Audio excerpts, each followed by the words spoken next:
Hello दोस्तों। आज हम बात कर रहे हैं आज के दिन के बारे में। जो आज का दिन अपने आप में बहुत ही खास महत्व रखता है, क्योंकि इस दिन बिहार को एक अलग दर्जा भी दिया गया था और सृष्टि के बारे में भी यह बताया जाता है कि इसी दिन इसका सृजन भी हुआ था। और सप्तऋषियों में एक महान ऋषि गौतम ऋषि का आज जन्म दिवस भी है। कहा जाता है बिहार आखिर बना कैसे। बिहार का तो पहले विहार कहा जाता था गौतम बुद्ध के समय में, लेकिन बिहार एक हिस्सा हुआ करता था बंगाल का। बंगाल से अलग बिहार राज्य की स्थापना साल 1912 ईस्वी में हुई थी। बिहार के अलग राज्य के रूप में स्थापित होने की खुशी में हर साल 22 मार्च को बिहार दिवस मनाया जाता है। यह परंपरा मुख्यमंत्री नीतीश कुमार द्वारा शुरू की गई थी। बिहारियों की रक्षा के लिए बंगाल से अलग होने के बाद अगर कुछ बिहार ने खोया है तो है बिहारियत ही है। बंगाल से अलग होने के ठीक 110 साल बाद अगर हम अलग होने के कारण पर गौर करें तो साफ तौर पर दिखता है कि अपनी पहचान और हिस्सेदारी सुनिश्चित करने के लिए हम बंगाल से अलग हुए थे। आज बिहार का एक बड़ा तबका यह भूल चुका है कि वे क्यों और कब और कैसे बंगाल से अलग हुआ। उसी पर मैं आज चर्चा कर रहा हूँ। 1870 ईस्वी में पहली बार अलग होने की सोच आई थी सामने। पलासी के युद्ध के बाद 1765 ईस्वी में पटना की प्रशासनिक पहचान का विलोप हो गया और ईस्ट इंडिया कंपनी को दीवानी मिली थी। उसके बाद यह महज एक भौगोलिक इकाई बन गया था। अगले 100-125 सालों में बिहारी एक सांस्कृतिक पहचान के रूप में तो रही, लेकिन इसकी प्रांतीय या प्रशासनिक पहचान मिट सी गई थी। सन 1870 के बाद मुंगेर से निकलने वाले उर्दू अखबार जिसका नाम था मुर्ग-ए-सुलेमान ने पहले अलग बिहार राज्य की आवाज़ उठाई थी। इस अखबार ने ही सबसे पहले बिहार और बिहारियों के लिए का नारा दिया था। ये मांग अखबार ने उस समय की थी जब आम तौर पर लोग इस बारे में सोचते भी नहीं थे। लेकिन 1894 में बिहार टाइम्स और बिहार बंधु जिसके संपादक थे केशव राम भट्ट ने इस बौद्धिक आंदोलन को तेज किया। सन 1889 ईस्वी में प्रकाशित नज्म में पाते हैं जिसका शीर्षक था सावधान। सावधान ये बंगाली है। इस भाव की ही एक और प्रस्तुति सन 1880 में बिहार के एक शुभ चिंतक का पात्र है जिसे बंगालियों की तुलना दिमकों से की है जो बिहार की फसल नौकरियों को खा रहे हैं। सच्चिदानंद सिन्हा शुरू की थी निर्णायक लड़ाई। सन 1900 के बाद इस मांग को बल मिला जब सच्चिदानंद सिन्हा जैसे नौजवान बिहारी शब्द को लेकर पहचान की लड़ाई शुरू की। इसका ही एक प्रतिफलन बिहार का बंगाली विरोधी आंदोलन था जो बिहार के प्रशासन और शिक्षा के क्षेत्र में बंगालियों के वर्चस्व के विरोध के रूप में उभरा। उस वक्त बिहार का नौजवान बिहार के स्टेशन पर बंगाल पुलिस का बैच लगाकर ड्यूटी देता था।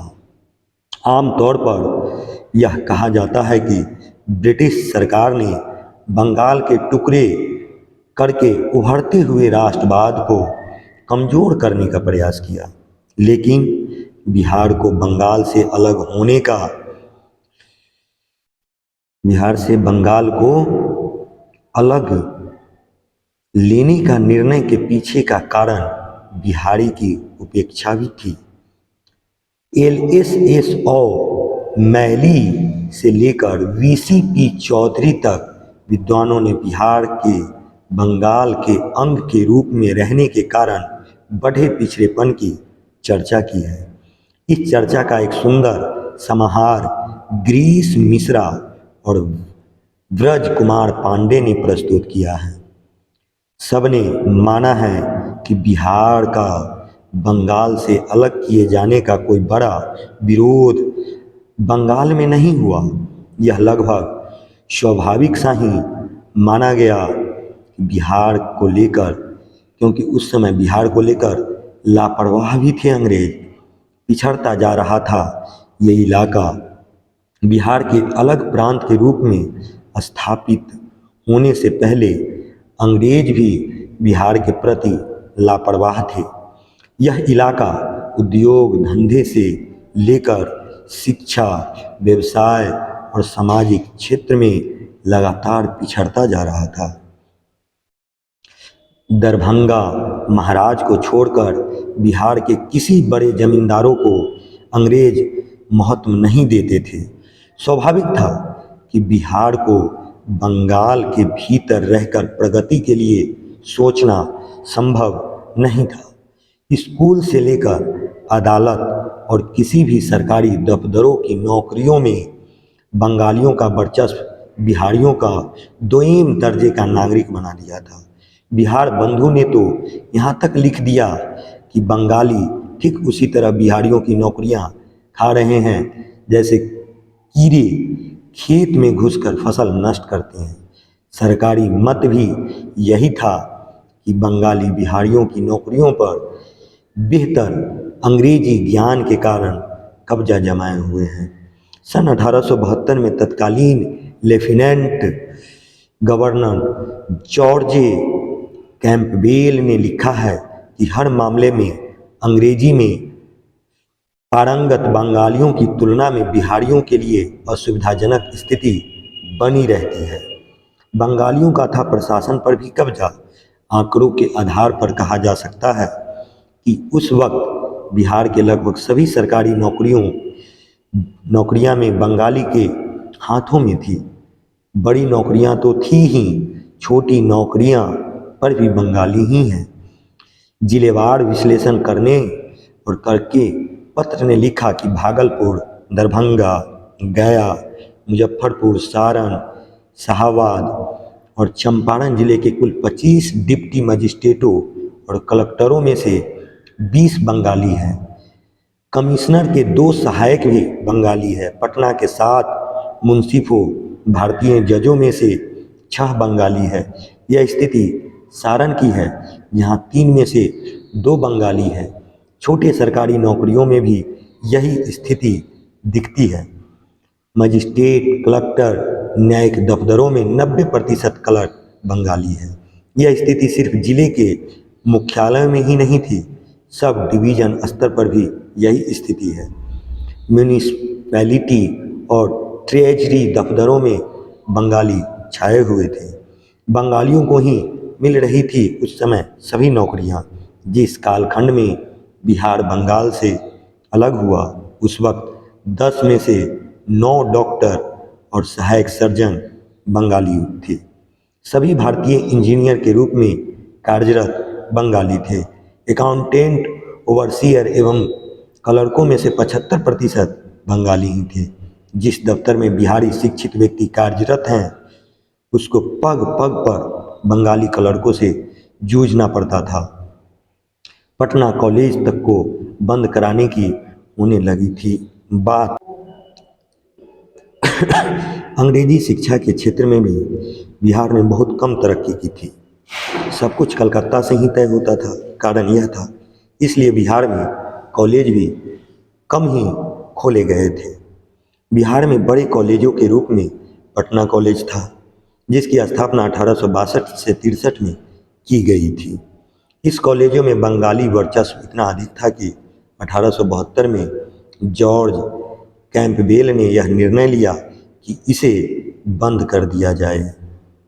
वे इस बात से क्षुब्ध थे, दुखी थे कि 16 मार्च 1872 को कलकत्ता विश्वविद्यालय के दीक्षांत समारोह में उपस्थित बिहार के सभी छात्र बंगाली थे। यह सरकारी रिपोर्ट में उद्धृत किया गया है कि हम बिहार में कॉलेज सिर्फ प्रवासी बंगाली की शिक्षा के लिए खुला नहीं रखना चाहते। इस निर्णय का विरोध दरभंगा, बनैली और बेतिया के महाराजा जैसे लोगों ने किया। इस लोगों का कथन था कि इस कॉलेज को बंद न किया जाए क्योंकि बिहार में यह एकमात्र शिक्षा केंद्र था जहां बिहार के छात्र डिग्री की पढ़ाई कर सकते थे। अब बात करते हैं नौकरियों में आरक्षण से भी नहीं सुधरे थे हालात। दरभंगा महाराज का प्रस्ताव था कि बिहारियों के शैक्षणिक उत्थान के लिए सरकारी नौकरियों में आरक्षण की सुविधा मिले तो यहाँ के लोग भी आगे बढ़ सकते हैं। इसके बाद बिहार की सरकारी नौकरियों में बंगाली वर्चस्व पर अंकुश लगाना शुरू हुआ।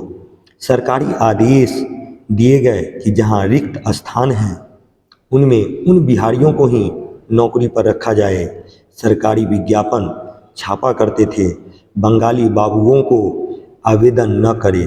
इस दौरान अखबारों में कई लेख प्रकाशित हुए जिसमें यह कहा गया कि बिहार की प्रगति में बड़ी बाधा बंगालियों का वर्चस्व है। नौकरियों में तो बंगाली अपने अंग्रेजी ज्ञान के कारण बाजी मार ही लेते थे। बहुत सारी जमींदारियां भी बंगालियों की हाथों में ही थी और बंगाल को 1/3 राजस्व देने के बाद भी सुविधा नदारद था। बिहार टाइम्स ने लिखा कि बिहार की आबादी 2,90,00,000 है उस समय की और जो पूरे बंगाल का 1/3 राजस्व देते हैं, उसके प्रति यह व्यवहार अनुचित है। बंगाल प्रांतीय शिक्षा सेवा में 103 अधिकारियों में से बिहारी सिर्फ 3 थे। मेडिकल एवं इंजीनियरिंग शिक्षा की छात्रवृत्ति में सिर्फ बंगाली ही पाते थे।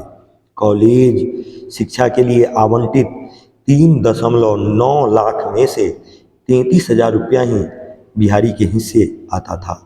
बंगाल प्रांत के 39 कॉलेज जिनमें 11 सरकारी कॉलेज थे में बिहार में सिर्फ एक था। कल कारखाने के नाम पर जमालपुर रेलवे वर्कशॉप था जहां नौकरियों में बंगालियों का वर्चस्व था। 1906 तक बिहार में एक भी इंजीनियर नहीं था और मेडिकल डॉक्टर की संख्या 5 थी। कांग्रेस के समर्थन के बाद अंग्रेजों को करना पड़ा था विभाजन। ऐसे हालात में कांग्रेस ने 1908 में अपने प्रांतीय अधिवेशन में बिहार को अलग प्रांत बनाए जाने का समर्थन किया गया था। कुछ प्रमुख मुस्लिम नेतागण भी सामने आए जिन्होंने हिंदू मुसलमान के मुद्दे को पृथक राज्य बनाने में बाधा नहीं बनने दिया। इन दोनों बातों से अंग्रेज शासक के लिए बिहार को अलग राज्य का दर्जा दिए जाने का मार्ग सुगम हो गया, आसान हो गया। इसके लिए बनी कमेटी में दरभंगा महाराज जो थे, जिनका नाम रामेश्वरम सिंह था, वे अध्यक्ष थे और अली इमाम को उपाध्यक्ष का ओहदा मिला था। आखिरकार 22 मार्च 1912 ईस्वी को बिहार भी अलग राज्य के रूप में स्थापित हुआ। पटना इसकी राजधानी घोषित किया गया। अंततः वह घड़ी आ ही गई जब 12 दिसंबर 1911 ईस्वी को बिहार को अलग राज्य का दर्जा मिल गया।